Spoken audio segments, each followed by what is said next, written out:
लाहौर में दुश्मनी 3 नस्लों को खा गई। पहले दादा बिल्ला ट्रक्का वालों को 1994 में कत्ल किया गया, फिर बाप आरिफ अमीर अल मरूफ टीपू ट्रक्का वालों को 2010 में कत्ल किया गया और अब बेटा अमीर बलाई टीपू को गुज़िश्ता रोज कत्ल कर दिया गया।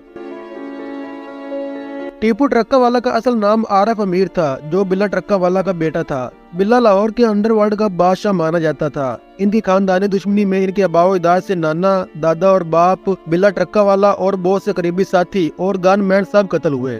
बिल्ला ट्रक्का वाला ने अपने अरूज के दौर में लाहौर के हर गैंग और इश्तिहारी हनीफ और हनीफा, शफीक उर्फ बाबा, अकबर उर्फ जट, हमायूं गुज्जर, बोला जैसे गैंगस्टर को अपनी मुट्ठी में रखा। हनीफ उर्फ हनीफा और शफीक उर्फ बाबा बिल्ला ट्रक्का वाला के पास मुलाजमत करते थे, जिन्होंने बाद में लाहौर को अपनी मुट्ठी में जकड़ लिया। अमीरुद्दीन कत्ल के मुकदमात में एक ऐसा तनाज़ा पैदा हुआ कि शफीक उर्फ बाबा और हनीफ उर्फ हनीफा ने टीपू ट्रक्का वाला के वालिद बिल्ला ट्रक्का वाला को इसी के डेरे पर जाकर कत्ल किया। कत्ल की वजह बाबा और हनीफा को इस बात की रंजिश थी कि बिल्ला ट्रक्का वाला ने अपने बेटे को पुलिस केसेस में से क्लियर करवा लिया और हमें जानबूझकर फंसाया गया।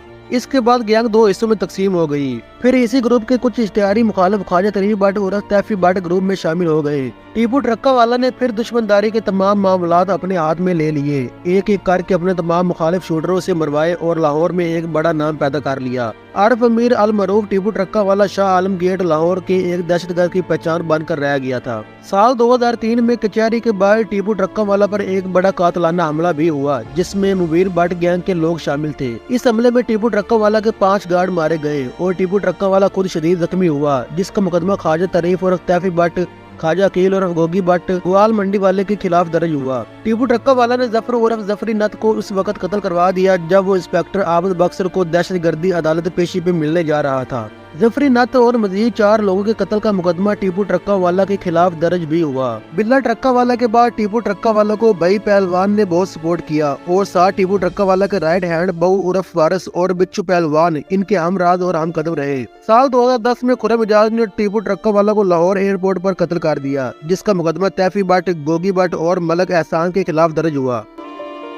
आरिफ अमीर टीपू ट्रक्का वाला कत्ल केस में दहशतगर्दी अदालत ने मरकजी मुलजिम खुर्रम इजाज को 2 मरतबा सजाए मौत की सजा सुनाई, मगर सजाए मौत खत्म होकर 25 साल कैद में तब्दील हो गई। आरिफ अमीर अल मरूफ टीपू ट्रक्का के बाद इनका बेटा बालाज टीपू ट्रक्का वाला अपनी खानदानी दुश्मनी को लेकर चल रहा था। इसके गैंग में पहलवान बरादर और बाबर भट्ट लिखो डेरिया बरादर शामिल थे। बालाज को गुज़श्ता रात चौक में कत्ल कर दिया गया। बिल्ला ट्रक्का वाला कत्ल हुआ तो इसके बेटे टीपू ट्रक्का वाले ने खानदानी दुश्मनी और वर्षे में मिली बदमाशी की सेज को संभाला। टीपू ट्रक्का वाले के कत्ल के बाद इसका बेटा अमीर बलाज वर्षे में मिली अदावत को निभाने लगा। लाहौर की अंडरवर्ल्ड 60 की दहाई से अब तकरीबन निसफ सदी का किस्सा है। जेर जमीन दुनिया के अनगिनत किरदार पैदा हुए, कुछ पुलिस की आतों तो कुछ आपस की लड़ाई से अपने अंजाम को पहुँचे। लाहौर में गुज़श्ता 50 बरस से बहुत सारे ग्रुपों के दरमियान दुश्मनियाँ हुई, जिनमें 1000 से ज्यादा लोग लुकमा अजल बन गए। इन बड़े ग्रुप्स के पीछे अच्छू बाड़ला और शेदी बाड़ला जैसे लोग होते थे, जो अहम किरदार अदा करते थे। इन्हीं दुश्मनियों में से सबसे बड़ी दुश्मनी इखलाक गुड्डू और शेख रोहेल असगर ग्रुप की थी, जिनमें इखलाक गुड्डू के ग्रुप माजिद सिख संभालता और रोहेल असगर के ग्रुप में अच्छू बाड़ला और शेदी बाड़ला शामिल थे। दोनों जाने से दर्जनों अफराद कत्ल हुए। शेख रोहेल असगर बाद नवाज लीग के अहम लीडर और MNA हुए, जिनके वालिद शेख असगर और एक भाई शेख शकील अरशद शादमान चौक में इस दुश्मनी के नजर हो गए।